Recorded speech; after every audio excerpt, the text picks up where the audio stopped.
नमस्कार दोस्तों। आज की कहानी एक मिस्टीरियस हॉरर स्टोरी है। पति पत्नी का एक जोड़ा पुलिस स्टेशन आया। उम्र करीब 50 साल के आसपास होगी और आते ही रोते हुए कहने लगे, हमारी बेटी को आप ही ढूंढिए। वह घर से भाग गई है। हमने बहुत कोशिश की उसे ढूंढने की, उसका कुछ पता ही नहीं चल रहा है।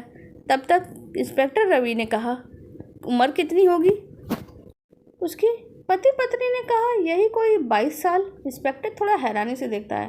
इस उम्र तक तो अक्सर लड़कियां मैच्योर हो जाती हैं और ऐसे भागने वगने का काम नहीं करते। हो सकता है कि उसे कोई और पसंद हो और आप लोगों को वो पसंद ना हो। उसने कुछ बताया? इंस्पेक्टर ने पूछा। पति पत्नी हैरानी से बोले, नहीं, ऐसी कोई बात नहीं थी।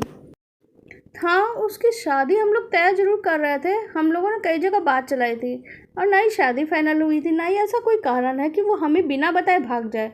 आप कुछ तो करिए, कहीं से उसे ढूंढने का प्रयास तो करिए। पिता की निराशा साफ साफ झलक रही थी।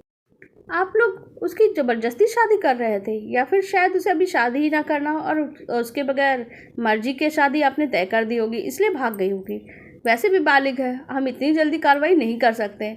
ये बात सुन के उनके चेहरे पे हताशा साफ साफ नज़र आने लग गई। हम ऐसे वैसे लोग नहीं हैं। हम 10 दिन के बाद बता रहे हैं। 10 दिन के बाद क्यों बता रहे हैं? हमने अपनी तरफ से पूरा प्रयास किया था। हमारे कई जगह कॉन्टैक्ट्स हैं। हमने शहर के एक एक कोने में, बल्कि इस शहर नहीं बल्कि देश के शहर के हर कोने में मैंने पता करवाया, लेकिन उसका कुछ भी पता नहीं चला। हम हार चुके हैं, तब यहाँ आए हैं। देखिए, आपको 24 घंटा तो इंतज़ार करना ही होगा। 24 घंटा? अरे, उसे गायब हुए 10 दिन हो गए हैं। हमने 10 दिनों से अपनी तरफ से पूरा प्रयास कर लिया है और अब हम 24 घंटा और इंतज़ार नहीं कर सकते। वह ना तो अपने किसी दोस्त के संपर्क में है, ना ही हमारे किसी रिश्तेदार के संपर्क में है। उसका किसी भी शहर में कुछ पता नहीं चल रहा। इंस्पेक्टर हैरान था। अभी अभी फैक्स आया, 10 मिनट पहले, इन दोनों पति पत्नी के आने के जस्ट पहले। ये दोनों निराश होकर जाने को थे। इंस्पेक्टर ने कहा, हम कुछ करते हैं, बस इंतज़ार करिएगा कुछ समय। फैक्स में लिखा था, अलग अलग शहर से देश के अलग अलग शहरों में ऐसी ही लड़कियां गायब हुई है, इसी पैटर्न में, जिनका कुछ भी पता नहीं चल पा रहा है। अगर किसी जरिए के थ्रू लड़कियों को बाहर भेजा जा रहा है, बॉर्डर के बाहर, तो बाकी जगह पे भी नज़र रखी गई है। उन्हें बाहर भेजा गया होता तो पता चल जाता, लेकिन कहीं भी किसी भी लड़की का ऐसा पता ही नहीं चल पाया कि उन्हें देश से बाहर भेजा गया। लड़कियां गायब तो होती हैं, पर उनका कुछ पता नहीं चलता। कहाँ गई सारी लड़कियां? इंस्पेक्टर बस सोच ही रहे थे। तब तक हवलदार आता है और हवलदार बोलता है, सर, हमें अब उन्हें बुला ही लेना चाहिए। उनको गए हुए काफ़ी समय हो गया, 2 महीने हो गए। वो निराश हो चुकी थी, इसीलिए सोचा कि जॉब से छुट्टी कर लेती हैं। पर जब जॉब को उन्होंने छोड़ दिया, उन्होंने फ़ोन भी नहीं किया। अगर हम उन्हें कांटेक्ट करें तो वो वापस आ सकती हैं। कांटेक्ट करने पे पता चला, चंद्रा यानी इंस्पेक्टर चंद्रा एक स्कूल में टीचर की जॉब कर रही हैं। इंस्पेक्टर रवि वहाँ जाते हैं और सादी वर्दी में जाते हैं, ताकि किसी को एहसास ना हो पुलिस वहाँ क्यों आई है। बच्चे भी बेवजह डर सकते हैं पुलिस के आने से, और गलत बात होने की आशंका बच्चों के मन में गलत भावनाएं भर सकती हैं। टीचर प्रिंसिपल से मिलते हुए इंस्पेक्टर कहते हैं, मेरा नाम रवि है, मैं यहाँ मिस चंद्रा से मिलना चाहता हूँ। मिस चंद्रा का रिश्तेदार हूँ और उनसे काफ़ी दिनों के बाद मिलने आया हूँ। मेरी गाड़ी कुछ दिनों बाद ही है और मिस चंद्रा के लिए क्या थोड़ी देर के लिए स्टाफ रूम या फिर यहाँ पे भी आ सकती हैं क्या? प्रिंसिपल चपरासी को बुलाकर बोलते हैं, जाओ मिस चंद्रा को बुलाकर लाओ। मिस चंद्रा का कोई दोस्त उनसे मिलने आया हुआ है, कहना मिस्टर रवि आए हैं, शायद उनके रिश्तेदार है। चपरासी कहता है, आपके दोस्त मिस्टर रवि आए हैं मिस चंद्रा, आपके दूर के रिश्तेदार आपसे मिलना चाहते हैं और उन्हें तुरंत लौटना है। चंद्रा समझ जाती है कि कौन उससे मिलने के लिए आया है। मिस चंद्रा प्रिंसिपल ऑफिस पहुंचती है, उनसे कहती है, मैं अपने दोस्त अपने भाई से स्टाफ रूम में थोड़ी देर अकेले बात कर सकती हूँ? तो प्रिंसिपल सर कहते हैं, हाँ ठीक है, मैं वैसे भी क्लास के दौरे के लिए जा रहा हूँ। मैं देख रहा हूँ कि आजकल बच्चों की पढ़ाई ठीक से हो रही है कि नहीं, आप दोनों यहाँ बात कर लीजिए।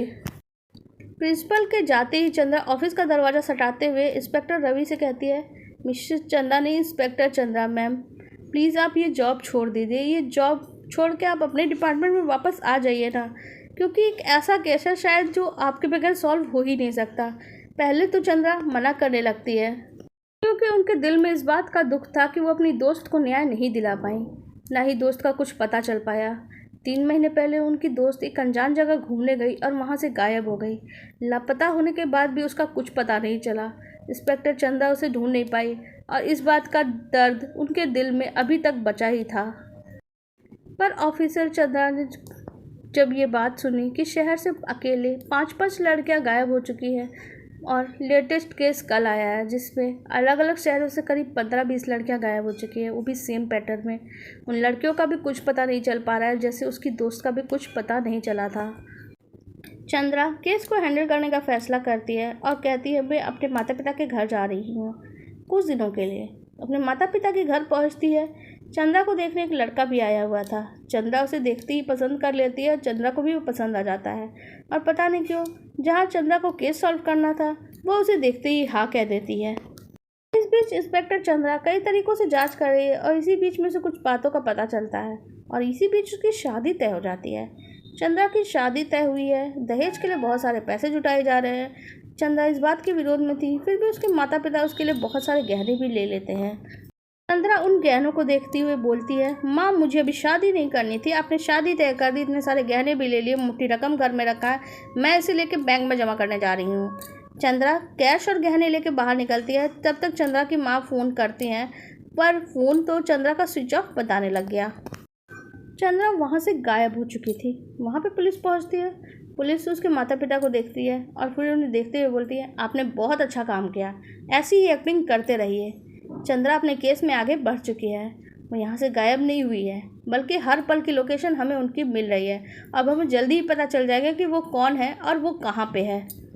चंद्रा बचपन से ही अनाथ थी।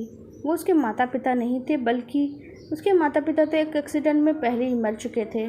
चंद्रा अब उस बेहोशी की हालत में उस अनजान व्यक्ति के हाथों में थी। उस अनजान व्यक्ति की वो किसी तरह से फ़ोटो खींचने की कोशिश करती है लेकिन फ़ोटो धुंधली आ गई थी।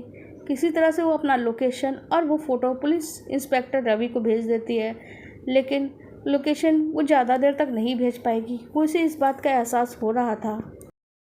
चंद्रा हल्की बेहोशी में थी और उसको किसी को फ़ोन भी नहीं कर पा रही थी क्योंकि उसे महसूस हुआ कि जैसे वो फ़ोन करने की कोशिश कर रही है और उस फ़ोन से भी लोकेशन भेजने की कोशिश कर रही है वो तो जा ही नहीं रही है क्योंकि फ़ोन का सिम तो निकाल लिया गया है। पर ये सब कुछ कब हुआ? तब चंद्रा को याद आता है कि वो जब कैश और गहने लेके निकल रही थी तो रास्ते में एक बहुत ही स्मार्ट हैंडसम सा लड़का मिला था और उसे देख के उसे बहुत आकर्षित महसूस करने लगी थी। उसने उसकी बैंक में भी बहुत मदद की थी कैश जमा करने के टाइम पे। गहने उसने ये कह कर उसके हाथ से ले लिया था कि मैं लॉकर खुलवा सकता हूँ अगर आपके लॉकर नहीं है, मेरे तो कॉन्टैक्ट बहुत हैं, अगर आपका लॉकर नहीं है तो मैं 1-2 दिन के अंदर ही आपके लॉकर खुलवा दूँगा। चंद्रा ने कहा मेरा लॉकर मौजूद है, मैं उसी में गहने जमा कर दूँगी। आपको कुछ चाहिए? अच्छा मैं खाने की कुछ ले आता हूँ। और उसके बाद एक कॉफ़ी जैसी चीज़ उसके हाथ में दी थी। उसे कॉफ़ी पी। पता नहीं उसे कॉफ़ी बहुत अच्छी लग रही थी। उसमें क्या हुआ उसके बाद उसे कुछ याद ही नहीं आ रहा था। उसके बाद ही उसने उसकी हर बात में हाँ मिलाना शुरू कर दिया था। उसने खुद चंद्रा ने फ़ोन से सिम निकाल के बाहर फेंक दिया था और लोकेशन जो ट्रैक हो रही थी वो चंद्रा को कुछ समझ में नहीं आ रहा था अब करे तो क्या करें। किसी से तो कांटेक्ट भी नहीं कर पा रही थी। लेकिन जब वो वहाँ पहुँची जहाँ पे उसे ले जाया गया तब तक उसे थोड़ा होश आ चुका था। चंद्रा वहाँ पहुँची तो कहने लगा चलो मेरे साथ अंदर चलो। चंद्रा अंदर नहीं जाना चाहती थी लेकिन वो पूरी तरह होश में थी। उसने अपनी आंखों से देखा लेकिन फिर वो अचानक उसके पीछे पीछे चलने लगी। उसे वो एक जगह रोक देता है और कहता है चुपचाप यहाँ खड़ी हो जाओ, जैसा मैं कहता हूँ वैसा ही करो। चंद्रा वैसा ही कर रही थी पर वो मजबूर क्यों हो गई थी। चंद्रा को एक जगह खड़ा करके वो वहाँ पे दिखाता है पीछे की तरफ। वो देख रहे हो ना, वहाँ पे मेरे पिताजी ने मेरी सौतेली माँ को मारा है और कितनी ही सौतेली माँओं को वहाँ मारा है पता नहीं। और कुछ लोगों को तो मैंने भी मार के उस गड्ढे के अंदर डाला है। मैंने भी बहुत लड़कियों को उस गड्ढे में डाल दिया है। मेरी माँ एक लड़के के साथ भाग गई थी, अब उसकी तो मैंने मूर्ति बना दी। उसकी तरफ एक इशारा करता है हड्डी के ढांचे की तरफ।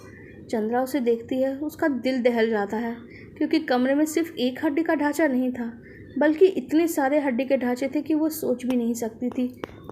उस कमरे में यानी उस हवेली नुमा घर में एक एक पिलर पे एक एक हड्डी का ढांचा बना हुआ था। देखती ही उन हड्डियों का ढांचा बहुत ही बुरी हालत में, ऐसा लग रहा था कि उन्हें गला दिया गया है। उनकी स्किन काली पड़ चुकी होगी क्योंकि हड्डियाँ भी काली पड़ चुकी थी। चंद्रा होपलेस हो जाने पर भी सब कुछ देख रही थी, डर भी रही थी। तब तक वो लड़का उसके पास आके बोलता है तुम मुझे पकड़ना चाहते थे ना, अब इन लड़कियों का क्या करोगी? ये सभी किसी के साथ भाग जाने वाली लड़कियां ही थी। मेरे साथ उन्होंने अपने माता पिता के सारे गहने और पैसे लेके भाग कर आई थी। लेकिन चंद्रा गुस्से में थी। उसने चिल्ला कर कहा, तुमने इन लोगों को बहलाया फुसलाया, जैसे तुम्हारा पिता था वैसे ही सनकी पागल तुम हो। तुम जैसे सनकियों का कोई इलाज नहीं हो सकता। तुम्हें तो एक ही बार में मार देना चाहिए। चंद्रा बहुत गुस्से में थी, लेकिन उसने चंद्रा को बांध दिया था, इसलिए वो कुछ कर भी नहीं पा रही थी। चंद्रा कुछ करना तो चाहते थे, पर कुछ करती इससे पहले वो व्यक्ति उसे इंजेक्शन लाकर उसके गर्दन में लगा देता है। चंद्रा अर्धमूर्छित हालत में भी गुस्से में बोल रही थी, मैं तुम्हें नहीं छोड़ूंगी। मेरे साथ ही जल्दी तुम तक जरूर पहुंच जाएंगे। पर उनको यहाँ पहुंचाएगा कौन? इस पर कहता है, जब तक तुम्हारे साथी अगर यहाँ किसी तरह पहुंच भी गए ना, तो तुम हड्डी का ढांचा बन चुकी होगी इन्हीं हड्डियों की तरह, और तुम भी एक हड्डी का ढांचा होगी, क्योंकि मैं जब तुम्हारे एसिड तुम्हारे ऊपर डालूंगा तो तुम तो नहीं बचोगी और ना ही तुम्हारा ये शरीर बचेगा। उसके बाद ही वो कमरे में ऊपर की सीढ़ियों की तरफ चढ़ना शुरू कर देता है। चंद्रा थोड़ा डर गई थी। इंजेक्शन के असर की वजह से चंद्रा वैसे भी बेहोशी की हालत में पहुंच गई थी, और वो धीरे धीरे देख रही थी कि वो आराम आराम से सीढ़ी पे चढ़ रहा है, क्योंकि उसे तो पूरा ही भरोसा था कि यहाँ कोई नहीं पहुँच सकता। उसने तो पहले ही सारी लोकेशन की जानकारी को बंद कर दिया है, और इस लड़के के पास खुद का तो कोई फ़ोन ही नहीं है। कोई भी इंसान उसकी लोकेशन को ट्रैक करके उसे कैसे पहुंच सकता है? चंद्रा भी समझ रही थी, पर चंद्रा को ये नहीं समझ में आ रहा था। ऊपर से बेहोशी की हालत, आंखें बंद हो रही थी। सीधे फुट चल के अपने काम के लिए एसिड लेने के लिए ऊपर जा रहा था, और चंद्रा कुछ कर पाने की स्थिति में ही नहीं थी। एक समय आया जब चंद्रा की आंखें पूरी तरह से बंद हो गई। आंखें बंद होती ही चंद्रा ने एक आवाज़ सुनी, चंदू, चंदू बेटा, यहाँ आओ। आज का मंत्र तुम नहीं सीखोगी क्या? तब तक चंद्रा अपने सपने में ही एक मंत्र याद करती है। यह आवाज़ तो उसकी माँ की थी। 8 साल की उम्र में ही चंद्रा की माँ एक हादसे में मर चुकी थी, पर चंद्रा आज अपने आप को 7 साल की उम्र में महसूस कर रही थी। आंखें बंद होने के बाद चंद्रा तो यहाँ थी ही नहीं। वो तो 7 साल की चंदू बनकर अपनी माँ के पास बैठी हुई थी। उसकी माँ बोली, बेटा, मुसीबत में कोई रास्ता नहीं होता, कई बार ऐसा होता है, लेकिन देवी माँ को अगर सच्चे दिल से याद करो तो तुम्हारी मदद के लिए ज़रूर आती है। मैं तुम्हें आज एक ऐसा मंत्र याद करवाती हूँ जिससे तुम्हें कभी भी ज़रूरत हो तो तुम उन्हें बुला सकती हो। चलो मेरे साथ बोलो, या देवी सर्वभूतेषु शक्तिरूपेण संस्थिता, नमस्तस्यै नमस्तस्यै नमस्तस्यै नमो नमः। या देवी सर्वभूतेषु शक्तिरूपेण संस्थिता, नमस्तस्यै नमस्तस्यै नमस्तस्यै नमो नमः। चंद्रा इस मंत्र को बार बार चंदू बन के बचपन की चंदू लगातार बेहोशी की हालत में बुदबुदाना शुरू कर देती है, क्योंकि वो तो होश में ही नहीं थी। इतने में ही वो लड़का एसिड लेके नीचे पहुंच चुका था और चंद्रा के भी करीब पहुंचने वाला था, और चंद्रा लगातार मंत्र बोले जा रही थी। तभी दरवाजे में एक बहुत बड़ी सी ताकत से किसी ने खोला। वो एक टाइगर था, जो शेर अंदर आया, और वो सारी की सारी हड्डियों के ढांचे जो मरी पड़ी थी अचानक ही जैसे जीवंत हो गई, जैसे कोई बेजान प्राणी नहीं हो बल्कि जीवित हो। चंद्रा की आंखें एक सेकंड के लिए खुलती है और वो सब कुछ देखती है, पर यहाँ चंद्रा नहीं थी। 7 साल की बच्ची चंदू थी, जो लगातार मंत्र का जाप कर रही थी। या देवी सर्वभूतेषु शक्ति रूपेण संस्थिता, नमस्तस्यै नमस्तस्यै नमो नमः नमो नमः। इस मंत्र का जाप करते हुए उसे एहसास भी नहीं हो रहा था कि वह एक इंस्पेक्टर चंद्रा नहीं बल्कि एक 7 साल की चंदू है, और वो लगातार जाप करे ही जा रही थी। उसके एहसास में सिर्फ यही था कि दिल से ही वो देवी को याद कर रही थी, और देवी माँ वहाँ उसकी मदद के लिए ज़रूर पहुँचेंगी। यहाँ पे चंदू देखती है, यानी चंद्रा, जो बच्ची के रूप में थी मन में। शेर अंदर आ चुका है और हड्डियाँ उसे चारों तरफ से उस लड़के को पकड़ ली थी। शेर उसे घसीटता हुआ लेके बाहर जाने लगता है, और वो हड्डियाँ भी। चंद्रा सोच रही थी ये क्या हो रहा है, मुझे कुछ समझ नहीं आ रहा। वो दरवाजे के ठीक पीछे का हिस्सा देख रही थी, क्योंकि उसी तरफ से उसे बांधा गया था और उसे एक बड़ा सा गड्ढा दिखाई पड़ रहा था। सारी की सारी हड्डियों के ढांचे उस गड्ढे की तरफ बढ़ने लगती हैं। घर से कदम बाहर निकालने की कोशिश करती हैं, लेकिन बाहर नहीं निकल पाती। लेकिन वो लड़का शेर के चंगुल में था, और वो उसे घसीटता हुआ उस गड्ढे की तरफ लेके जाता है और उसे ठीक अंदर गिरा देता है। शेर उसे अच्छी तरह से चीर फाड़ देता, लेकिन गड्ढा बहुत ही गहरा था। लेकिन तब तक इंस्पेक्टर रवि, जिसकी समझदारी से चंद्रा एक मुसीबत से बच जाती है, क्योंकि इंस्पेक्टर ने चुपके से चंद्रा के पहनी हुई चेन के अंदर भी एक बग लगाया था और वो इसी की लोकेशन ट्रैक कर रहा था। तब तक इंस्पेक्टर रवि अपनी पूरी टीम लेके वहाँ पहुँच चुका था। चंद्रा की हालत बहुत ख़राब थी। टीम उसे मुक्त करवाती है और पानी डाल के होश में लाती है। चंद्रा गड्ढे की तरफ इशारा करती है। चंद्रा को लेके वो लोग गड्ढे की तरफ जाते हैं। वो इशारा करके कहती है कि लड़का इसके अंदर गिर गया। वहाँ बहुत सारे हड्डियों के ढांचे थे और वो लड़का उनके बीच फंसा हुआ था और वो कोशिश कर रहा था निकलने की। पुलिस वाले ने भी हाथ दिया, लेकिन अचानक उन्हें महसूस हुआ किसी हड्डी के ढांचे ने से बहुत ही तेज़ी से अंदर की तरफ खींच लिया। एकदम से वो लड़का अंदर की तरफ खिंचता हुआ चला गया। इंस्पेक्टर चंद्रा भी देख रही थी, इंस्पेक्टर रवि भी, बाकी पुलिस वाले भी, और एक तरफ टाइगर जो शांति से बैठा हुआ था। इंस्पेक्टर चंद्रा को भी कुछ समझ में नहीं आ रहा था। इस सन की पागल वो इंसान गड्ढे के अंदर जा चुका था और उसके पिता का भी कुछ पता ही नहीं चल पाया।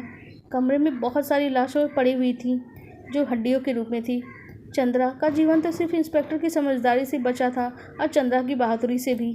बहादुरी और बुद्धिमानी से इस केस को सॉल्व करने में काफ़ी मदद मिली थी, लेकिन अब आगे का कार्य करना था। बहुत कोशिश के बाद भी उस लड़के को बाहर नहीं निकाला जा सकता और अंदर से चीखों की आवाज़ सुनाई देने लगती है। ऐसा सब पुलिस वालों के सामने हो रहा था। किसी की हिम्मत नहीं थी उस गड्ढे के अंदर जाके उस लड़के को बचाने की कोशिश करे, लेकिन वो चीखें कुछ ही देर में शांत हो जाती है। अंदर काफ़ी देर बाद तलाशी भी की जाती है, लेकिन लड़के की लाश नहीं मिलती। लेकिन वो जो टाइगर था वो वहीं शांति से बैठा रहा। लेकिन मन में चंद्रा का एक सवाल था जो वो अभी भी नहीं समझ पा रही थी। क्या उसकी माँ की आत्मा सच में यहाँ आई थी उसका जीवन बचाने के लिए, या उनके माँ के दिए मंत्रों का ही कमाल था जो उसकी माँ ने उसे दिया था। यहाँ ज़रूर उसकी माँ की आत्मा मौजूद थी। चंद्रा को इस बात का एहसास अपने दिल में रखना चाहती थी। 8 साल की उम्र में ही चंद्रा ने अपनी माँ को खो दिया था, लेकिन उसकी माँ हमेशा से उसके साथ ही रही हैं, तभी तो आज चंद्रा का जीवन बच पाया था। चंद्रा ऑफिशियली रूप से ऑफिस अपनी डिपार्टमेंट ज्वाइन कर लेती है, जहाँ जो वो जॉब की रिज़ाइन कर चुकी थी, और दोबारा ज्वाइन करने के बाद उसे पोस्टमार्टम के दौरान ही पता चला कि जिस दोस्त को उसने 3 महीने पहले खो दिया था और जिसकी वजह से उसने जॉब छोड़ दी थी, वो उसकी दोस्त इन लाशों के बीच में ही थी और उसे भी इस लड़के ने मार डाला था। साथ ही उस लड़की की भी लाश यहीं मिली जिसके माता पिता आए थे। चंद्रा अपनी दोस्त को भूलना नहीं चाहती थी, लेकिन उसने हवेली को तुड़वा देने का फैसला किया। एक तरफ हवेली को तुड़वाने के बाद वहाँ हवन और पूजा करवाई गई ताकि उन आत्माओं को शांति मिल सके। उन आत्माओं को तो चंद्रा ने खुद महसूस किया था बेहोशी की हालत में, जब उस हड्डियों में एक पल में जान आ चुकी थी, क्योंकि यही एहसास था जिसकी वजह से वो जान पाई कि उन आत्माओं को आज भी मुक्ति नहीं मिल पाई है। चंद्रमा देवी माँ से उन सभी की मुक्ति के लिए प्रार्थना करती है, साथ ही अपनी दोस्त की मुक्ति के लिए भी प्रार्थना करती है। दिल तो उसका बहुत दुखी था, लेकिन दोस्त को नया दिलवाने, केस को सॉल्व करने की खुशी उसकी आत्मा दिल में थी, और अपनी माँ को भी अपनी आत्मा और दिल से प्रणाम करती हैं, क्योंकि उन्हीं की वजह से उसे नया जीवन दान मिला था। और डिपार्टमेंट ज्वाइन करने के बाद चंद्रा फिर से अपने जीवन को नए सिरे से जीना शुरू कर देती है। आपको हमारी ये कहानी कैसी लगी आप कमेंट सेक्शन में बता सकते हैं। अगर आपने ये वीडियो पूरा देखा है तो आप हमारी वीडियो को लाइक करके चैनल को सब्सक्राइब कर लीजिएगा, ताकि आपको ऐसी ही और कहानियाँ देखने और सुनने को मिले। धन्यवाद।